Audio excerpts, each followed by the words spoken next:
ప్రభునందు అత్యంత ప్రియులైన దేవుని బిడ్డలందరికీ ప్రభు పేట వందనాలు తెలియపరుస్తున్నాం. ఈరోజు మనకి సంఘ ప్రార్థన, సంఘముగా ప్రభు యొక్క పాద సన్నిధిలో మనము ప్రార్థించుట మనకు ఎంతో అవసరమై ఉన్నది. సంఘ ప్రార్థనలో ఉన్న సత్యాన్ని మనం గ్రహించాలి. ఏదైతే మామూలుగా మనం ప్రార్థన చేసి పొందుకోలేకపోతున్నామో, సంఘముగా ప్రార్థించుట ద్వారా దేవుడు మన ప్రార్థన వింటాడు, మనకు జవాబిస్తాడు. మరి ఏ రీతిగా మనం ప్రార్థన చేయాలి, ఎలా ప్రార్థించడం ద్వారా దేవుడు మన ప్రార్థన విని మనకు జవాబిస్తాడు, దాని విషయమై పరిశుద్ధ గ్రంథంలో నుంచి ఒక భాగాన్ని మనం చదువుకుందాం. ప్రార్థన అనేది, ప్రార్థనకు మనం ఎంత విలువ ఇస్తామో అంతగా దేవుడు మనకు విలువిస్తాడు.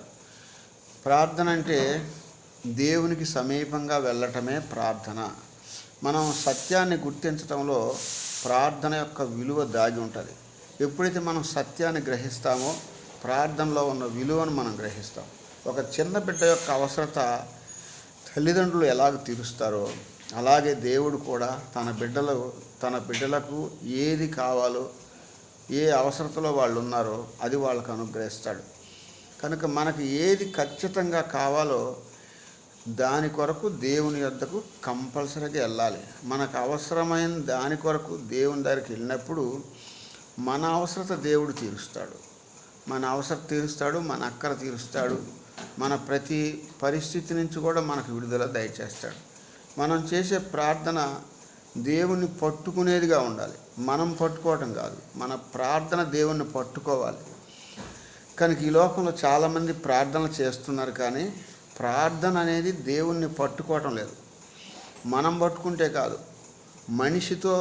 మనిషి పట్టుకోవటం కాదు, మన మనస్సు దేవుణ్ణి పట్టుకోవాలి. అందుకే మనం చేసే ప్రార్థనలో బలం ఉన్నప్పుడు ఆ ప్రార్థనే దేవుణ్ణి పట్టుకునేదిలాగా ఉంటుంది. మనం దేవుణ్ణి కలిగి ప్రార్థిస్తే జవాబు దానంతట అదే వస్తుంది. మనం జవాబు దొరికేలాగున ప్రార్థన చేయాలి. జవాబు దొరికేలాగున మనం ప్రార్థన చేస్తే తప్పనిసరిగా దేవుడు మన ప్రార్థనకు ప్రతిఫలం ఇస్తాడు. మనం దేవుని చిత్తాన్ని ఎరిగిన వారమై ప్రార్థన చేయాలి. దేవుని చిత్తం అంటే తెలుసుకోవాలి, మన ఇష్ట ప్రకారంగా కాదు. అయితే డాక్టర్ విలియం బర్ట్ గారు అనే ఆయన ఐరోపా నుండి వియన్నాంలో ఉన్న బాలుర పాఠశాలని దర్శిస్తూ ఉండేవాడు. ఒకానొక సంవత్సరం ముగియక ముందే ఆ పాఠశాలలో నిధులన్నీ అయిపోయేసరికి ఆ అవసరతని ఎవ్వరికి చెప్పుకోలేదు ఆయన. ఎవ్వరికి చెప్పుకోకుండా ఆ స్కూల్లో పనిచేస్తున్న టీచర్స్ అందరికీ మీరు ప్రార్థన చేయండి, దేవుడు మన యొక్క అవసరతలు తీర్చులాగున. ఆ పాఠశాలలో కావలసిన నిధులు, పిల్లలకి ఆహారం కానీ, బట్టలు కానీ, పుస్తకాలు కానీ, మరి అవి అయిపోయినప్పుడు తను చేసినటువంటి ప్రార్థన తను చేశాడు. తనతో పాటు టీచర్స్ అందరినీ కూడా ప్రార్థన చేయమని చెప్పాడు. తన అవసరత ఎవ్వరికి చెప్పుకోలేదండి, దేవునికి మాత్రమే చెప్పాడు. ఆయన చెప్పడం మాత్రమే కాదు, ఆయనతో పాటు ఉన్న టీచర్ స్టాఫ్ మొత్తం ప్రార్థన చేశారు. 10 రోజుల తర్వాత ఏం జరిగిందంటే, తన స్నేహితుడు ఒక ఆయన అమెరికాలో ఉంటాడు. ఆయన అనుకోని రీతిగా ఎంతైతే అవసరమో అంతే ఆయనకి పంపించాడు. ఈయన అవసరత ఆయనకి చెప్పుకోలేదు. ఆయన ఏ అవసరతలు ఉన్నారో ఈయనకు కూడా తెలియదు. కనుక దేవుడి యొక్క నిర్ణయం, దేవుని యొక్క సంకల్పం, మనము ఖచ్చితంగా ప్రార్థించినప్పుడు తప్పనిసరిగా దేవుడు మన ప్రార్థనకి ప్రతిఫలం ఇస్తాడు, జవాబిస్తాడు. కనుక మనం ప్రార్థనలో ప్రవేశించక మునుపు మన ప్రార్థన ఎలా ఉన్నది అనేది ఒకటి ప్రశ్నించుకోవాలి.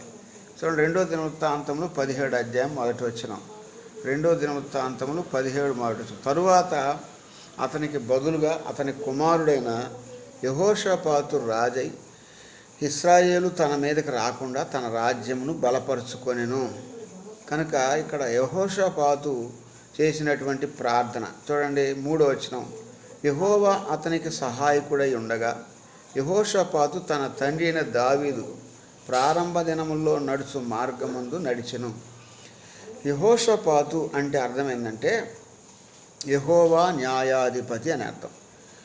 వాళ్ళ నాన్నగారి పేరు ఆసా. ఈయన ఆసా అంటే వైద్యుడు అని అర్థం.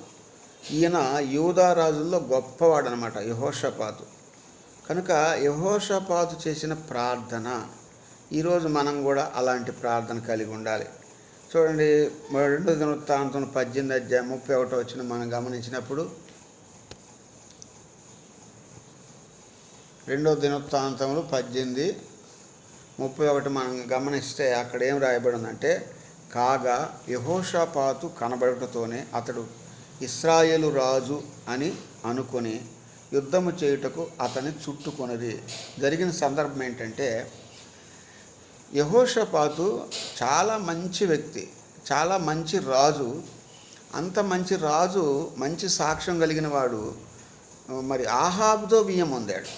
దుష్టుడైన ఆహాబుతో బియ్యం పొందుట ద్వారా మరి ఆహాబు రాజు ఏమంటాడంటే, మరి నేను రామోత్గిలాదు మీదకి యుద్ధానికి వెళ్తున్నా, మీరు కూడా నాతో వస్తారా అన్నప్పుడు, నేను నీవాడనే, నేనెందుకు రాననే ఒక మరి దేవుని మాట వినని వ్యక్తితో సహవాసం చేస్తాడు.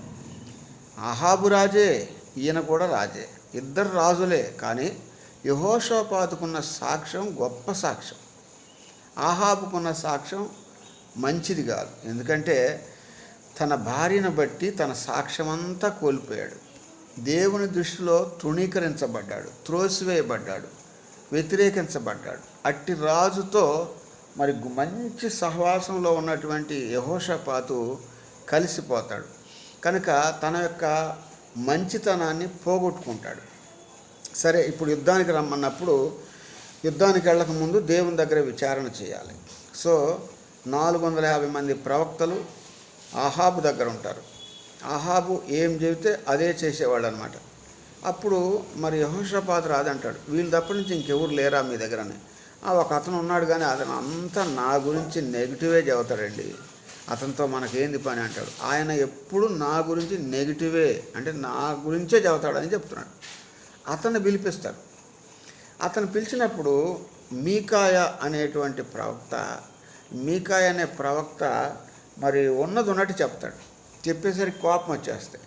నేను చెప్పానా, ఈయన ఎప్పుడు నా గురించే చెబుతాడు అంటే, దేవుడు అవసరతను బట్టి మనకు చెప్తాడు. మనలో బలహీనత ఉన్నప్పుడు మన బలహీనతలు ఎత్తి చూపించడమే దేవుని పని. ఎందుకంటే మనల్ని బాగు చేయాలి, మనల్ని సరిచేయాలి, మనం చక్కబరచాలి, మనల్ని మంచి మార్గంలో నడిపించాలి, మనం దేవునికి అనుగుణంగా జీవించాలి. మన జీవితం నష్టపోకూడదు, మనం నష్టపోకూడదు, మన పిల్లలు నష్టపోకూడదు. మనం ఒక క్రమశిక్షణ కలిగి ఉండాలి. ఈ లోకంలో మన ఇష్టానుసారం కాదు, కానీ దేవుని ఇష్ట ప్రకారంగా నడవాలని మనం నడిచేటప్పుడు ఏదైనా తప్పిపోతే మనల్ని సరిచేస్తూ ఉంటాడు. అందుకే అన్నమాట ఇవన్నీ కూడా. కనుక ఇప్పుడు మరి మికాయ చెప్పిన మాట వినకుండా ఆయన్ని చెరసాల్లో వేపిస్తాడు. సరే, ఇప్పుడు యుద్ధానికి వెళ్తారు. ఇప్పుడు యెహోషాపాతు కూడా ఆహాబుతో కలిసి యుద్ధానికి వెళ్ళినప్పుడు అక్కడున్న వాళ్ళు ఏమంటారు, సిరియన్లు, మరి ఇశ్రాయేలు రాజుతోనే మీరు యుద్ధం చేయండి, ఎవరితో యుద్ధం చేయొద్దు అంటారు. యెహోషాపాతు వెళ్ళిన వెంటనే ఈయనే ఇశ్రాయేలు రాజు అనుకుని చుట్టుముట్టుతారు, అందరూ చుడతారు. అప్పుడు శత్రువులు ఆయన చుట్టూ చుట్టినప్పుడు ఆయన చేసిన ప్రార్థన, ప్రియమైన సహోదరుడా సహోదరి, ప్రార్థనలో ప్రవేశించక మునుపు మన శత్రువులు మనల్ని చుట్టుముడతారు. మన శత్రువులు 5 అని చెప్పుకుంటాం, కానీ ఇక్కడ 7 వచ్చేసారు. యెహోషాపాతు రాజు చుట్టూ శత్రువులు చుట్టినప్పుడు ఆయన ప్రార్థన చేస్తాడు. చూడండి, అదే మన అంశం. కాగా యెహోషాపాతు కనబడుట తోడనే అతడు ఇశ్రాయేలు రాజు అనుకొని యుద్ధము చేయుటకు అతని చుట్టుకొనిరి. కానీ యెహోషాపాతు మొర్రపెట్టినందున యెహోవా అతనికి సహాయము చేసెను. శత్రువులు చుట్టుముట్టినప్పుడు మన పరిస్థితి ఎలా ఉంటుంది? యెహోషాపాతు పరిస్థితి ఎలా ఉంది ఆ టైంలో? కనుక శత్రువులు ఇంకా కొంచెం అయిపోతే కొట్టి చంపేస్తారు ఆయన్ని. మరణానికి సమీపంగా ఉన్నాడు, నష్టానికి సమీపంగా ఉన్నాడు. అలాంటప్పుడు ఆయన ప్రార్థన చేశాడు. మనం కూడా మన చుట్టూ కష్టాలు, నష్టాలు, వేదనలు, బాధలు, సమస్యలు, ఇబ్బందులు అన్నీ మనల్ని చుట్టుముడతాయి, చూసారా? అలాంటప్పుడు ప్రార్థన మనం చేయాలి. నిజంగా ప్రియమైన సహోదరుడా సహోదరి, నీ చుట్టూ ఎవరున్నారు? ఈరోజు ప్రార్థనలో ప్రవేశించక మునుపు అతని చుట్టూ అయితే శత్రువులు ఉన్నారు. పరిశుద్ధ గ్రంథంలో మనల్ని కూడా కొన్ని చుట్టుకొని ఉన్నాయి. కీర్తనలు 17:9. నా ప్రాణశత్రువులు నన్ను చుట్టుకొని ఉన్నారు అంటున్నాడు భక్తుడు. ప్రాణశత్రువులు అంటే ప్రాణాన్ని తీసే శత్రువులు.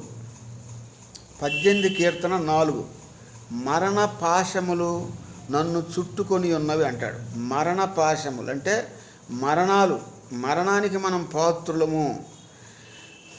22 కీర్తన 16 వచనం. కుక్కలు నన్ను చుట్టుకొని ఉన్నవి. కుక్కలు అంటే కుక్క స్వభావం కలిగిన మనుషులు అని అర్థం.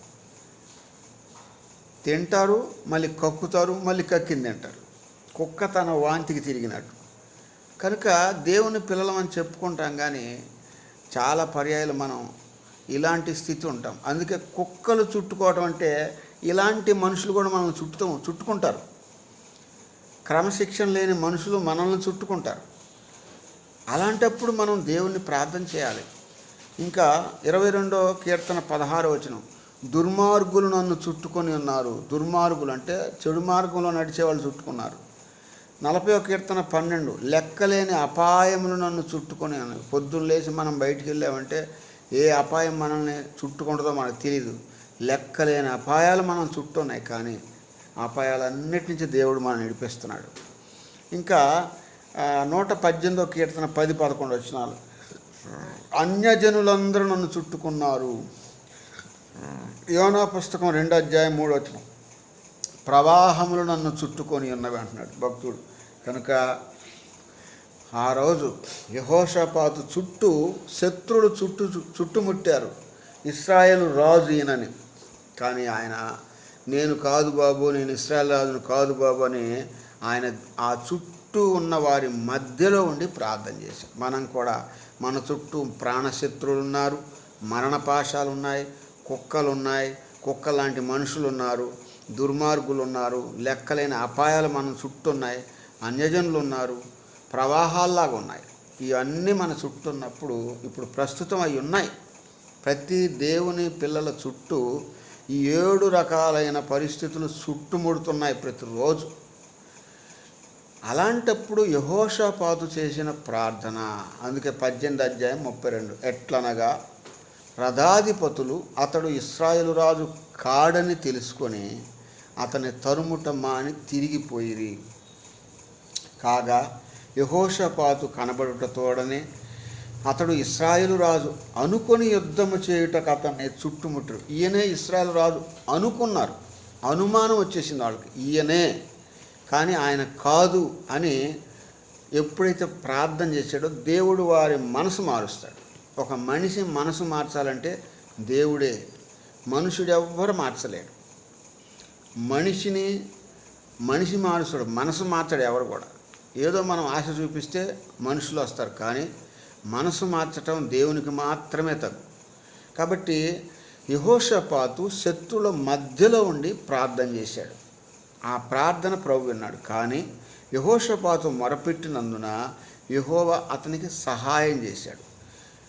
యెహోషాపాతుకు దేవుడు సహాయం చేశాడు. ఏమని? దేవుడు అతని యొద్ద నుండి వారు తొలగిపోవునట్లు చేసెను. ఏంటి దేవుడు చేసిన సహాయం అంటే, ఎంతమంది అయితే చుట్టుముట్టారో వాళ్ళంతా తొలగిపోయేటట్టు చేశాడు.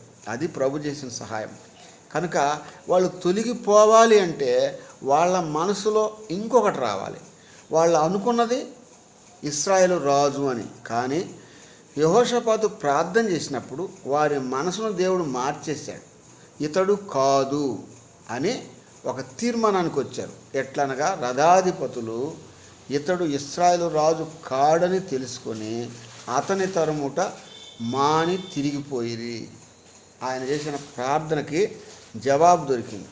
ఇప్పుడు ఏ రీతిగా ప్రార్థన చేసి ఉండొచ్చు వాళ్ళ మధ్యలో? ఇది మన అంశం. ఇప్పుడు మనం కూడా మన చుట్టూ 7 విధాలైన శత్రువులు చుట్టుముట్టినప్పుడు మనం ఎలాంటి ప్రార్థన చేయాలి? ఈ లోకంలో వ్యాధులు, బాధలు, సమస్యలు, ఇబ్బందులు, కష్టాలు, నష్టాలు, వ్యతిరేకతలు ఎన్నో మనల్ని చుట్టుముడుతూ ఉంటాయి. అలాంటప్పుడు మనం చేయాల్సిన ప్రార్థన చూడండి. ఒకటి, ఆయనలో భయం వచ్చేసింది. యెహోషాపాతులో మొదటిగా భయము. మనం కూడా భయము కలిగి ప్రార్థన చేయాలి. ప్రభు అంటే భయం. దేవునికి భయపడితే శత్రువులు మన నుంచి పారిపోతారు. మనం శత్రువులకు భయపడితే దేవుడు మన దగ్గర ఉండడు. అందుకని ఫస్ట్ మనం we must fear the God, not enemies. ఎప్పుడైతే మనం శత్రువుకు భయపడతామో దేవుడు మన దగ్గర ఉండడు. ఈరోజు చాలామంది శత్రువులకు భయపడుతున్నారు, శత్రు కార్యాలకు భయపడుతున్నారు. అందుకే మన ప్రార్థనకు జవాబు రావడం లేదు. మన ప్రార్థనకు జవాబు రావాలంటే first we fear to God. We must fear hour God.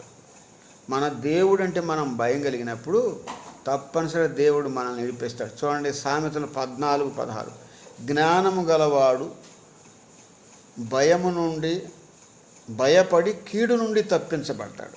జ్ఞానము గలవాడు భయపడి, అంటే దేవునికి భయపడి ఆయన మీదకు వచ్చే కీడు నుంచి తప్పించబడతాడు. మనం కూడా జ్ఞానము కలిగి ప్రార్థన చేయాలి. శత్రువులు 7 విధాలైన శత్రువులు మనల్ని చుట్టుకున్నప్పుడు మనకు వచ్చే కష్టాల్లో, నష్టాల్లో, వ్యాధుల్లో, బాధల్లో, సమస్యల్లో, ఇబ్బందుల్లో, క్లిష్ట పరిస్థితుల్లో, కుటుంబంగా, వ్యక్తిగతంగా, సంఘముగా, ఇతరత్ర ఫ్రెండ్స్ ద్వారా మన నుంచి అన్ని మేలులు పొంది మనల్ని నష్టం చేయాలని చూస్తూ ఉంటారు. శత్రువులాగా చూస్తారు, శత్రు స్వభావాలు కలిగి ఉంటారు.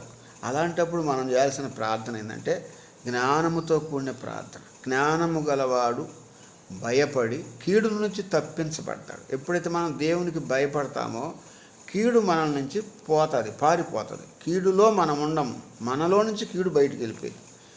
కనుక ఒకటి, జ్ఞానము కలిగిన వారమై ప్రార్థన చేయాలి. యెహోషాపాతు అలా ప్రార్థన చేశాడు. రెండోది, ఒంటరి వాడైపోయాడు.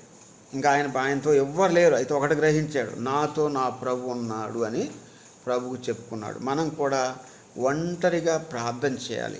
ఒంటరిగా అంటే నాతో నా ప్రభు ఉన్నాడు అని మనం గ్రహించాలి. లూకా సువార్త 9:18 యేసుక్రీస్తు ప్రభు ఈ లోకంలో ఉన్నప్పుడు ఒంటరిగా ప్రార్థన చేయడానికి వెళ్తూ ఉండేవాడు. కనుక ఒంటరి ప్రార్థన, వ్యక్తిగత ప్రార్థన చాలా ప్రాముఖ్యం. నువ్వు ఎంతసేపు దేవుని సన్నిధిలో ప్రార్థన చేస్తున్నావు, ఎంతసేపు దేవునితో మాట్లాడుతున్నావు, ఎంతసేపు దేవుడు నీతో మాట్లాడుతున్నాడు అనేది ప్రశ్న. కనుక రెండో అంశంగా ఆయన ఒంటరిగా ఉన్నప్పటికీ కూడా ప్రభుకు ప్రార్థన చేశాడు. అంటే విడిపించేలాగును ప్రార్థన చేశాడు. దేవుడు తనను విడిపించాలి అనేలా ఉండాలి ప్రార్థన. దేవుడు విపత్తు నుంచి తప్పిస్తాడు అనేలా ఉండాలి ప్రార్థన.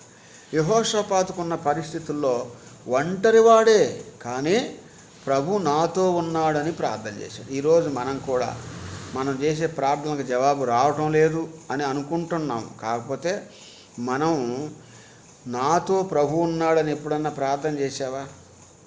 ఎప్పుడన్నా అలాంటి ప్రార్థన చేసావా? చేయలే. ఎప్పుడైనా మనం మోకరించినప్పుడు నాతో నా ప్రభు ఉన్నాడు అనే నిశ్చితతో ప్రార్థన చేస్తే తప్పనిసరిగా దేవుడు నీ ప్రార్థన వింటాడు. ఈరోజు చాలామంది ప్రార్థన చేస్తారు. ఎలాంటి ప్రార్థన చేస్తారంటే మరి వారి ప్రార్థనలో ప్రభుకి ఇష్టమైన ప్రార్థన కాదు. మనల్ని ఇతరులు మెచ్చుకోవాలి, మనల్ని పొగడాలి, మనల్ని పైకి లేపాలి అని మనుషులకు కనపడాలని కాదు మన ప్రార్థన. మన ప్రార్థన దేవునికి వినపడాలి, దేవునికి వినబడేలా మన ప్రార్థన ఉండాలి.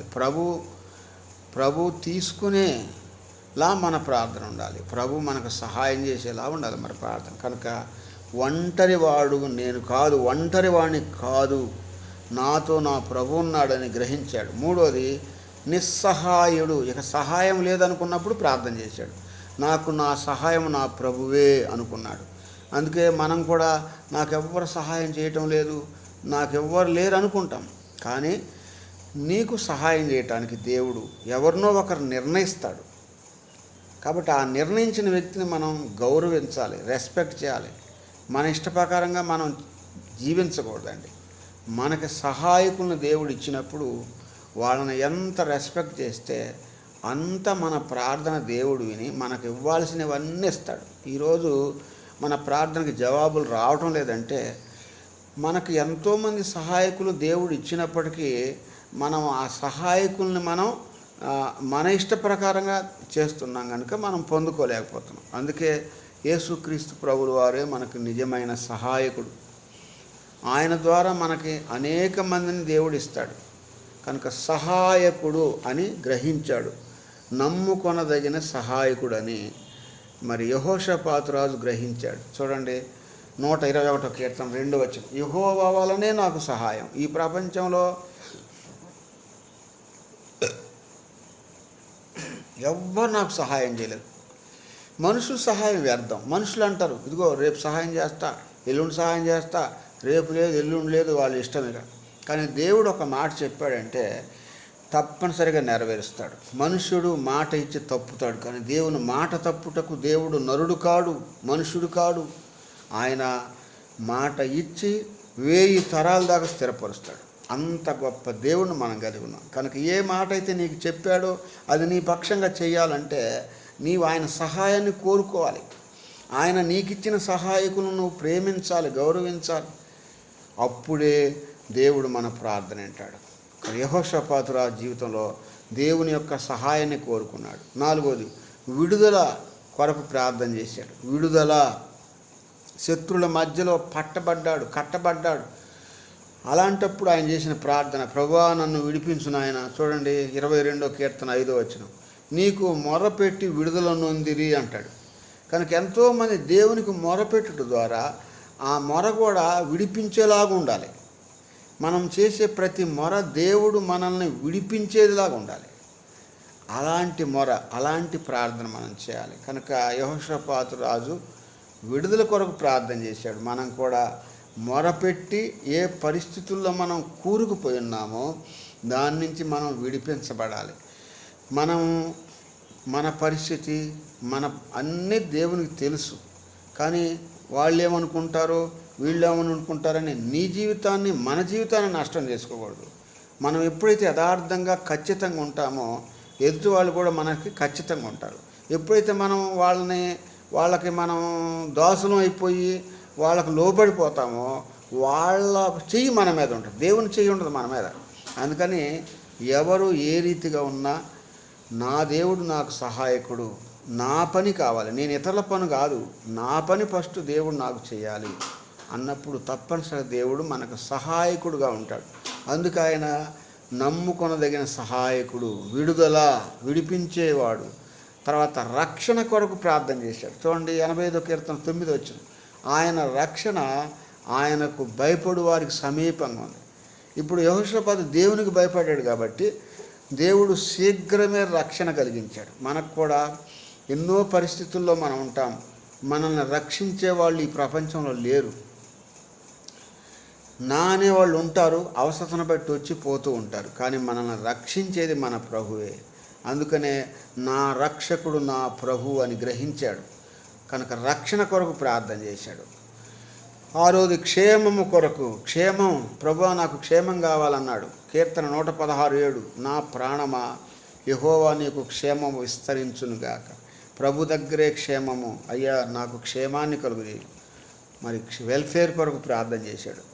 చివరిగా నమ్మకము కలిగిన వాడై నా దేవుడు నన్ను విడిపిస్తాడు, నన్ను సురక్షిత ప్రాంతానికి చేరుస్తాడు అనేటువంటి నమ్మకత్వం యెహోషాపాతులో ఉంది. ఈరోజు నీలో ఉందా? అలాంటి నమ్మకం నీలో ఉందా?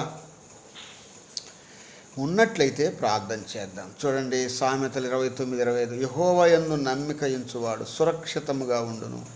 యెహోషాపాతు రాజు నమ్మకంగా ఉన్నాడు, రక్షించబడ్డాడు, సురక్షితమైన ప్రాంతానికి వెళ్ళిపోయాడు. ఏ శత్రువులైతే ఆయన చుట్టుముట్టారో అదే శత్రువులు ఇతడు కాదనుకొని వెళ్ళిపోయారంటే వారి మనసు మార్చాడు, వారి ఆలోచనలు మార్చాడు, వారి కోపాన్ని మార్చాడు, వారి ద్వేషాన్ని మార్చాడు, వారి ఈర్ష్యను మార్చాడు, వారి పగను మార్చాడు, వారి పరిస్థితులు మార్చాడు, వారి అడ్రస్లే మార్చేశాడు, వారి జీవితం మార్చేశాడు, వారి మనసు మార్చేశాడు, వారి మార్గాన్ని మార్చేశాడు. అంత గొప్ప దేవుణ్ణి మనం కలిగి ఉన్నాం. కనుక యెహోషాపాతు రాజు చేసిన ప్రార్థన దెబ్బకి 7 విధాలైన ప్రార్థన చేశాడు కాబట్టి ఆ శత్రువులు అరే ఈయన కాదు వెళ్ళిపోయారు. ఒకరోజు మేము యవనస్తులుగా ఉన్నప్పుడు సువార్త ప్రకటించడానికి పోయినాము. చుట్టుముట్టారు, మా కర్రలు తెచ్చుకొని మా చుట్టూ వచ్చేసారు. యవనస్తులందరూ వాళ్ళు అప్పుడు లుంగీలు ఉంటాయి, వాళ్ళు కట్టేసుకొని మంచిగా గోసగుడ్డు కట్టేసి అంటారు, గోసగుడ్డు కట్టారంటారు. వాళ్ళు చుట్టుముట్టారు మమ్మల్ని. వాక్యం చదువుతూ ఉన్నారు, చుట్టుపక్కల మేము ప్రార్థన చేస్తూ ఉన్నాము. మరి ప్రార్థన చేస్తూ ఉన్నప్పుడు చుట్టుముట్టారు కర్రలతో. వాళ్ళలో ఒక పెద్ద మనిషి వచ్చాడు, అక్కడి నుంచో వచ్చాడు. ఆయన వాళ్ళు మంచి మాటలు చదువుతున్నారు, ఏంద్రా మీరు కర్రలు చెప్పని వదలబండి అన్నాడు. అందరూ వెళ్ళిపోయారు. చూసారా, వాళ్ళు మమ్మల్ని కొట్టాలని వచ్చారు, కానీ దేవుడు వాళ్ళ మనసు మార్చేశాడు. కనుక దేవుడు తలుసుకుంటే ఏదైనా చేయగల సమర్థుడు. నీ ప్రార్థనకు జవాబు ఇవ్వాలి అంటే, ఆ రోజు యెహోషాపాతు ప్రార్థనకు జవాబు ఇచ్చిన దేవుడు ఈరోజు నీ ప్రార్థనకు జవాబు ఇవ్వాలంటే, నా జీవితాల్లో 7 అంతల ఆధిక్యత కలిగిన ప్రార్థన. 1 భయము కలిగిన వారమై, 2 నాతో ప్రభు ఉన్నాడు, నేను ఒంటరివాణ్ణి కాదు, 3 ఆయన సహాయం కొరకు, 4 విడుదల కొరకు, 5 రక్షణ కొరకు, 6 క్షేమము కొరకు, 7 నమ్మకము కలిగి ఎప్పుడైతే ప్రార్థన చేస్తామో తప్పనిసరి దేవుడు మన ప్రార్థన వింటాడు, మనకు జవాబిస్తాడు. అట్టి కృప దేవుడు మనకు అనుగ్రహించును గాక.